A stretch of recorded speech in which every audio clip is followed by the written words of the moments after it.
Welcome back to Fulfillment Therapy. Today we have a special guest, Monica Packer, here with us. I'm super excited to have her on the show. Thank you for being here, Monica. So glad to be here. Let me share a little bit about your background, and then if you could fill in some of the blanks for us. So, Monica Packer is a top rated podcaster and coach who guides women towards sustainable growth by embracing progress over perfection. She's a former teacher and mother of five and hosts the About Progress podcast and offers coaching services. She also enjoys making cookie dough, which I love, and exploring gardening with her family. And you can check out her podcast probably on all the platforms, Yeah, right?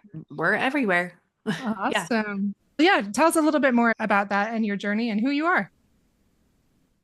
I think our main topic today is pretty connected to why I started the podcast, which was to overcome my own perfectionistic tendencies that were making me stuck on the sidelines of my life, and how I wanted to learn how to do things messy, to be okay with failure, to not have big outcomes, in pursuit of also having bigger change and big outcomes over time. And that all came about because I had a great therapist. Speaking of which, like someone like you, who was so good at calling it out like it is. And she told me I was a perfectionist. And I didn't believe her at first because I was like, I don't do anything. I used to be this big go-getter, type A everything, very diligent on all things habits, like just extremely the overachieving style of perfectionist, that when I crashed and burned in my early 20s, and as part of that had to do some major mental healing thanks to what perfectionism cost for me, I then became the underachieving kind. And I paid a price that way too. And no matter where I was on the spectrum, these happened to be 10 years apart. As I was approaching 30, I'm like, oh no, I'm still a perfectionist. And it's still making me feel depressed and anxious and stuck. And wow, I need to find a different way of doing things. And I wanted to first start by figuring out who I was outside of goals and resolutions, outside of achievements and accolades. And as I dug into figuring out who I was again, with progress being the goal, not perfection, it gradually trickled down to me starting a podcast because I was allowed to be bad at it. And I've it's been the thing I've stuck with and has changed my life, but it all goes back to the bigger things that have changed my life ultimately, which is finding a new way to grow and to develop myself, to find fulfillment along the way. Oh, that is so beautiful. And honestly, it like aligns so perfectly to so Hmm. many of the things that I speak to. I'm really excited to have you on the show for a fresh perspective, somebody with different words, different stories, and yet Yeah. sharing a similar message. So really excited to just hear what you have to share with us today. It's always good when those universes collide, right? Absolutely. Yeah. If you don't mind, I have a brief story that when you're talking about your messy life, like wanting to do something messy, it reminded me of when I was getting my undergrad. I was initially an art major, and it's something that was very therapeutic for me for a long time. Yeah. And I actually changed my major because I could not be messy. I could not like just let go and have Huh. fun. I was such a perfectionist that it stopped being fun.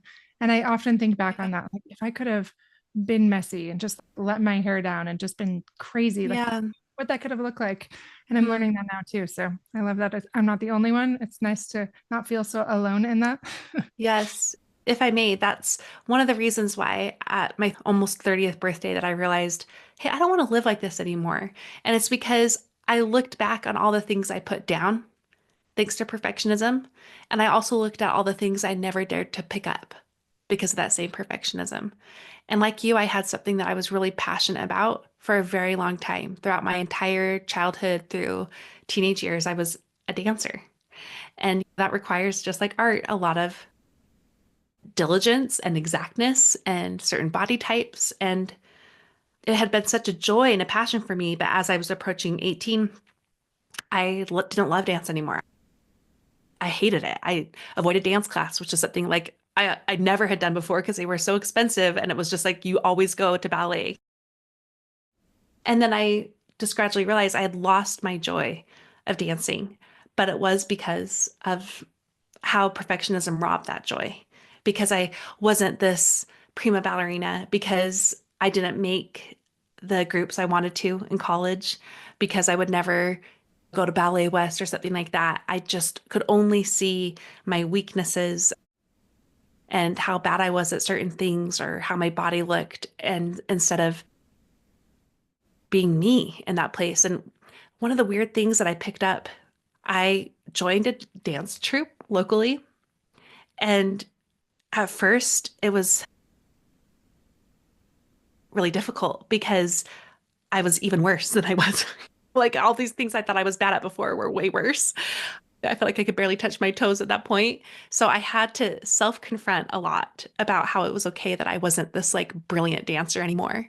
And I had to learn how to lose myself in that messy place of not being good at something and still standing in that place. I have a very clear moment of doing this upward motion with my arms and my feet, just like brushing forward with something. And as I was brushing up and my head was lifted, I felt like this immediate bodily return to myself in ways I hadn't experienced for well over a decade because it had been 14, 15 years since I had actually danced by that point. And it was such an amazing moment. And it wasn't because I was even good at dancing all of a sudden again. Yeah. It was because I was allowed to embody something that was so representative of myself and an expression of myself, and allowed to do it in a way that it wasn't perfect, that I was able to experience that wholeness again. That's a dramatic story, but it really wasn't. It was a simple moment. And that's a big part of what my work is to help women come back to those moments and to create more of them in ways that are don't demand that you have to always be like attending a dance class or taking time out to do a dance troupe, although those are great too, because it's vital to us as women being who we need to be, being fully present, embodied ourselves, because that's what the world needs. Fully Yeah. alive, embodied women. That is very beautiful, so crucial. I'm so glad that you're speaking to that message too. And just visualizing that almost like this energy release for you when you really came back into your body. I love that. I visualize it. It's just like this being able to return to yourself, let go. It's almost like you graduated to this next level of belief and thinking, like this maturing, this coming to understand yourself better. My daughter is actually a big dancer too. Both of them, they do ballroom dancing. And I very much understand that culture of perfectionism and how it can get very toxic very quickly. And my daughter, when she was younger, she tried out 3 times for the Nutcracker. And 3 times she didn't get in. And I like, as your little mama heart, it just breaks it just watching that. And how she kept persisting. And by the 3rd time, I was like, we just celebrated that failure. And I don't even like that word failure, but just like, you are so beautiful. This is amazing that you keep leaning in and doing something that's hard, and just celebrating that success so much more than if she had gone on and done it. And she's still gone on to be a dancer, but recognizing like you can let go of that perfectionism. And good for you as a mom to celebrate that she's allowed to try and not succeed Yeah. externally. That is the success. Yeah. Well, thank you. I appreciate that. But so tell me a little bit about this. Like you said, you talk about progress over perfection on your podcast, and you've shared that with us a little bit. And you spoke about perfectionism in dance. Is there anything else that kind of stands out as this pivotal moment when you started to shift your mindset? And how did it have you arrive here today? I think becoming this perfectionistic person, again, it's a spectrum. It's a spectrum of people who look the stereotype and people who don't. It's people who are overachieving. It's people who would call themselves lazy. So I think it's good for people to know that right out the gate. Like you very well could be perfectionist if no matter what you're doing, you feel like you are misplacing who you are on your outcomes, whether you have them or not. And if that sense of self is so tied to those outcomes and so bred by fear, then you are likely moving thanks to perfectionism, some form of it. And since I've been all across that spectrum, I can say that the costs are real, regardless of where you are. But how I got there was not like, hey, I'm going to try to ruin my life by being a perfectionist. It's just like all mental places we get to ourselves, we find ourselves in. And it started out with good intentions. I was just trying to be a good fill in the blank, good dancer, a good student, a good daughter, a good follower of my faith. And ultimately, all those things wrap up into I was just trying to be a good person. And doing so meant following the prescriptions that I knew to be that type of good person. I think we all have those prescriptions in mind. We all know what it takes to be a good student or to be a good mom or to be an exerciser. Like we all have those prescriptions. Like you just like, oh, pop, there it is in my head. I know it. So I follow it diligently and then I get to the end and then I'm done. And so that really was it for me. It wasn't like an intentional thing, except for one factor, I would say, in my pursuit to be a good person. I gradually learned, thanks to my overachieving perfectionist tendencies originally, that the world loves a perfectionist. The world loves someone who is going to do it all and to put in the hard work to make other people look good too. They love that. They love to celebrate it. They love to aspire to it. It's why we hear people humble brag and call themselves. We know innately that it's something to aspire to. It's rewarded in many ways. And the reward is also a prison because the reward is being on a pedestal above other people. And in some ways, that feels really good to be looked up to be admired, to be otherworldly and something that only people only wish they could be. But a pedestal is an awfully lonely place to be. And that pedestal can be because of what you've achieved and what you do. The pedestal can also be like this lone wilderness pedestal that you put yourself on to stay there, stay safe. Don't try anything. Like you will never get there. You won't succeed. You're going to be a failure. Nobody cares. So just stay here. Regardless of where you are and whatever pedestal you lie on with perfectionism, one of the biggest prices you pay are your relationships.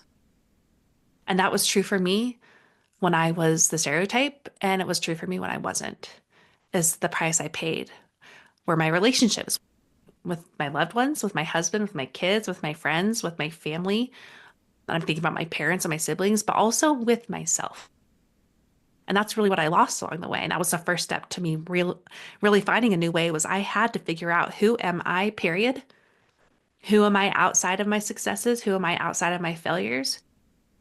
Who am I outside of the way I look, the way others perceive me as?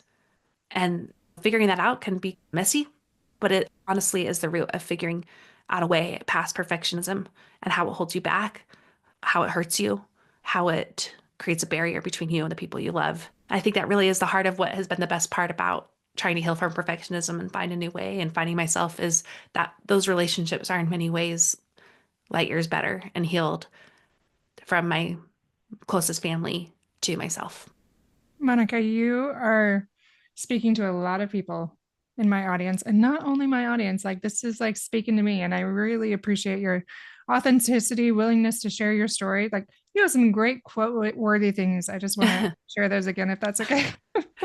Go for it. Maybe I should write these down so I can use them for something. So I can quote myself. The reward is also a prison. A pedestal is an awful lonely place to be. One of the biggest prices you pay is with your relationships. And then you went on to say, and even with yourself, that relationship with self. And so many of us, like that resonates with us. I'm a recovering perfectionist myself, an overachiever. And honestly, I think a lot of leaders in this world are, maybe even other people, but it's the virtue vice side. It's that spectrum part.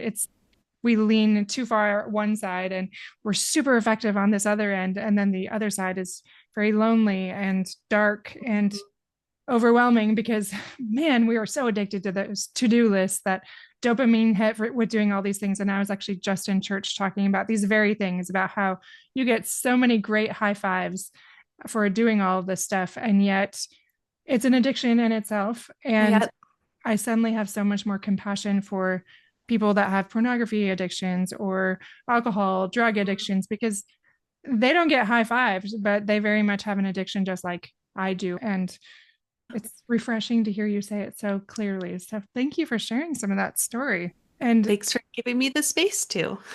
Of course. So in this journey for you, you said it didn't happen overnight, that you figured all of these things out, but how do you get to that space where you don't go back into that pendulum swing and seeking for that dopamine hit, those little check, did it. Oh, nailing all this. Do you get to that space, or are you still going on the other end of underachieving? Speak to that a little bit if you wouldn't mind. Yeah, so we talked about perfectionism being a spectrum, but it's also a pendulum swing. Like when you're doing the all side of it, you pay a price, and it often leads to the price being nothing, like you land in the nothing zone. So if people are in that pattern, I think it's really important to step back and to get a lot of clarity on back to that sense of self piece. Who am I? Period. What do I value? What do I want? What do I need? Even down to Julia Roberts in Runaway Bride. What kind of eggs do I like? Knowing these things are vital to being able to better separate yourself from that pendulum swing that we can get caught on.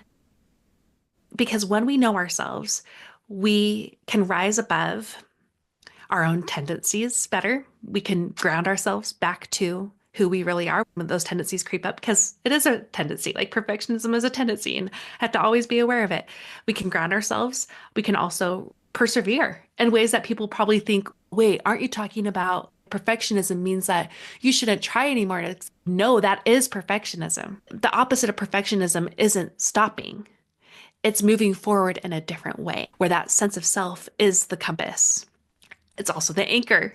It's the guide. It's what pushes you along so that you try with the expectation that you will also fail, and that you do so with a different type of persistence, because you know the transformation doesn't lie in the outcome. The transformation lies in the process. It's in the doing that you transform. It's in the trying that you change. It's never the outcome. Can you just repeat all of that again? I couldn't write that fast, but that was amazing. I don't know if I can. A shorter way of saying it is the transformation lies in the process, not the outcome. And that helps you, again, persevere, to rise above, to not get too cocky when you get somewhere good or you finally get a place that you were wanting to go, to not make it about you as much as maybe you would have been tempted to do if you were navigating from a place of perfectionism, because you are you, period.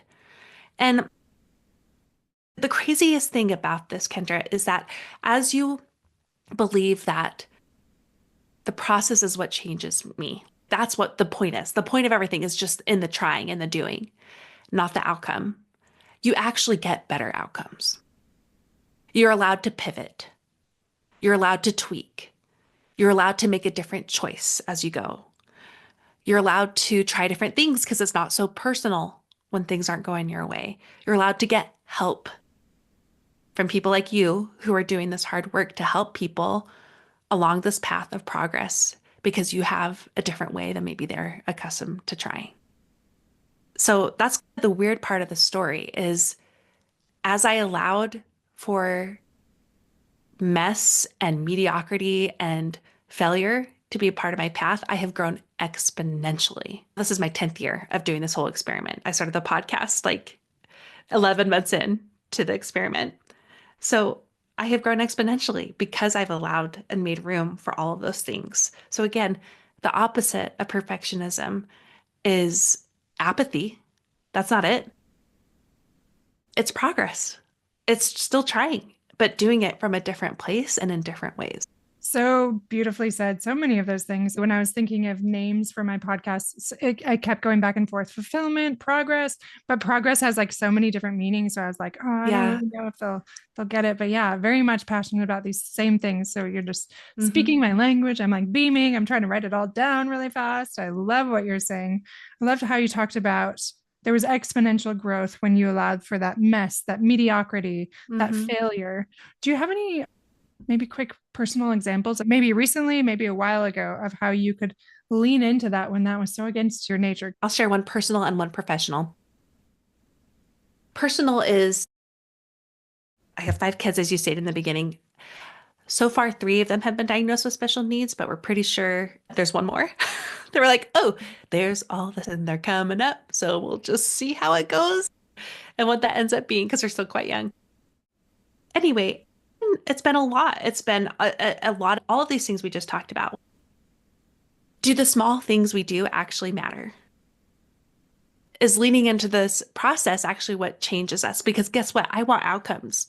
I want kids who are doing better. Like, I want things to be better. I want the results. One of my sons, we were working on a lot of big things for him, but we had to do it in the smallest of ways. Like, it was down to a minute by minute strategy. Like, we were just taking it a minute at a time.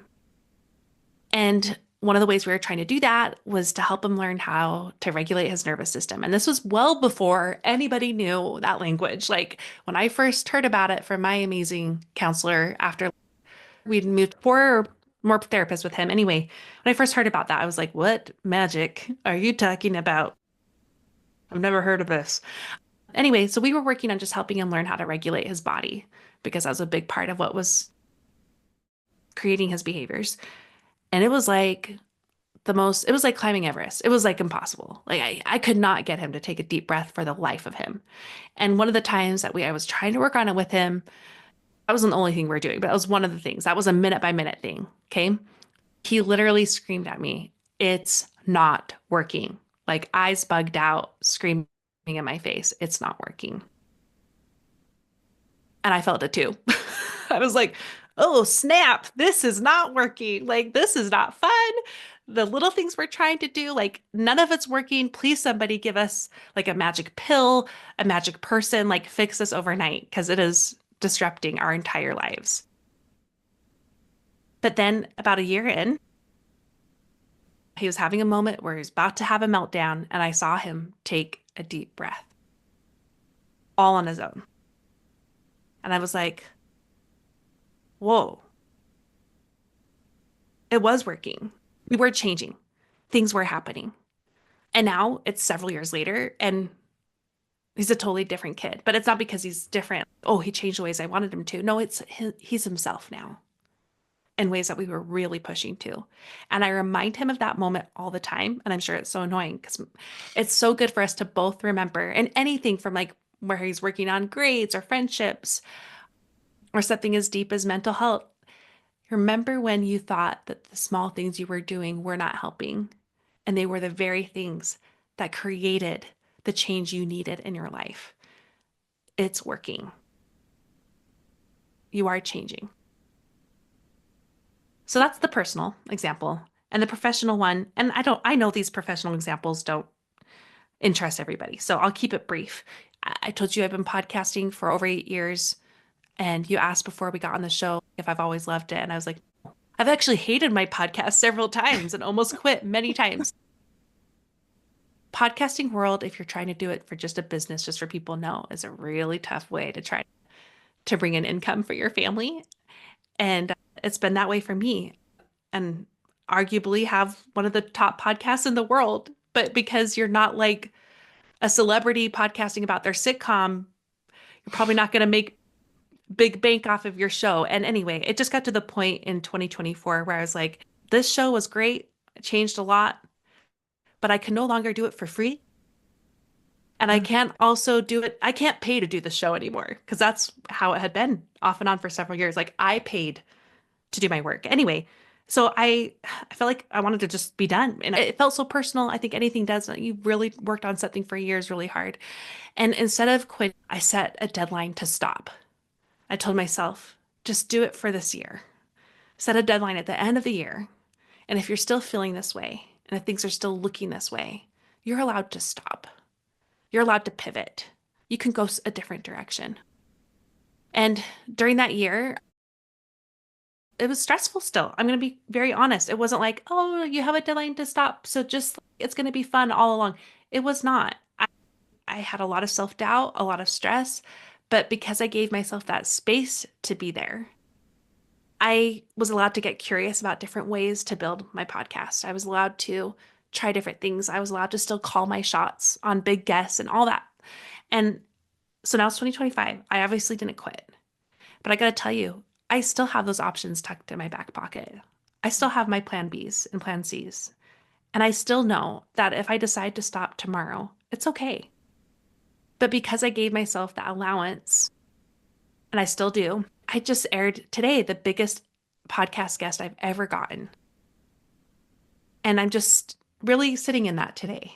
Like, I may stop this in a couple months. That could be the case, or maybe it will still go on for maybe I'll be like the Oprah podcast and just be around forever. But regardless, I'm really proud of myself for allowing it to be messy, to have a different kind of persistence, to remove myself from my outcomes and to know that it was okay, that the outcomes are I wanted it to be, and that I was allowed to do things differently. Monica, that is so beautiful. And again, so well said. It just speaking to so many of us that really struggle with that. Like it's okay to have a plan B or C, and just being willing to pivot and be flexible, to stay grounded, like really cultivate that patience and that presence. Like those are all key parts, it sounds like, from what I hear you saying in this journey. And it's been difficult to learn that when you just want it to be a certain way and work a certain way. You just want those results. You just want those outcomes, whether it's with your child or professionally, and normalizing it. I love how both stories talked about that, like just slowing down, being still, and understanding what it's teaching you. And I feel like that's part of it. It's just normalizing it and recognizing like this is part of the journey. This is okay. It doesn't have to look like this. It can be this. Yeah. And there's beauty in that. I think even the people who achieve really big things from the outside or really big small things in their lives, we discount them and ourselves by just saying, oh, it was easy for them. I really feel like if we were to take a good look at what people have achieved, again, whether big or small, public or private, if we could actually see what went into that, it would be really edifying for ourselves.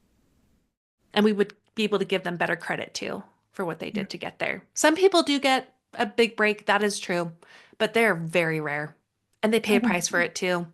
They pay a price. I completely agree with that. I haven't met very many. No, even the people who get the bigger breaks, I'm like, still, I can see that they're putting the hard work in. So, yeah, absolutely. So, just in closing, what would you share with those recovering perfectionists? Just lean in and try to change that narrative a little bit, that script from being so focused on results and outcomes to instead being more flexible and pivoting and all of those things that you spoke to today. What's a small place that they could start? It's a mindset of do something. Perfectionism is so all or nothing based. So instead of all, which comes at a cost, and instead of nothing, which you're also paying a price for, we do something. Okay. And it's related to everything else we talked about. When you do something, you believe that the transformation lies in the process, not the outcome. You also believe that the small wins you create build over time. The small change leads to big change. You're believing yourself in a different way. You're allowing for room for failure, for pivoting, for curiosity. You make it less about you and also in the process form you. It's weird. Detach yourself and in the process you find yourself, you make yourself, which is pretty cool. So do something. Very well said. I never really thought about it that way, but it's not that all or nothing, but very much just do something. And it doesn't have to be this rigid black and white approach, but that flexible approach that forms you in the process as you let go. It seems like every podcast episode I ever do, it all goes back to that letting go and just allowing it to be present, be flexible. So it seems like we're teaching that yet again today. I love that. I love when there's reoccurring themes. Thank you so much, Monica, for coming on. And where can we find you if we want to get to know a little bit more about what you do? So primarily it's my podcast about progress. I'm also on Instagram at About Progress. And I would also invite them to take part in a training as I approach that 30th birthday. I did so through something we call in my community the Do Something list. And it's a way to explore who you are outside of goals and resolutions. It literally changes women's lives. I hear that all the time. It changed mine. That was the beginning. So to create their own Do Something list, they can go to aboutprogress.com/DSL and there's a free training for them. Wonderful. And we'll put that in the show notes as well, so they can check that out. And it was wonderful having you on and hearing your wisdom, your insights that speak so much to way more than we might know. So much of us relate to that perfectionism, that overachieving. And yes, it's helpful to hear some additional insights. So thanks again. And we'll have to have you on again soon. Yeah, thank you. I'd love to come back. Thanks so much, Kendra.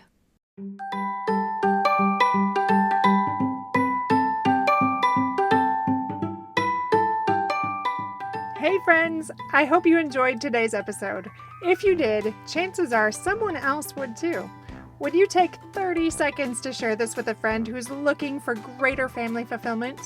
And while you're sharing, tell me what you think about the show by leaving a review on Apple Podcasts. It refuels me when I hear this podcast is helping you, no matter what your house or your hair looks like. I'll meet you back here every Monday and Thursday morning for more episodes. Until then.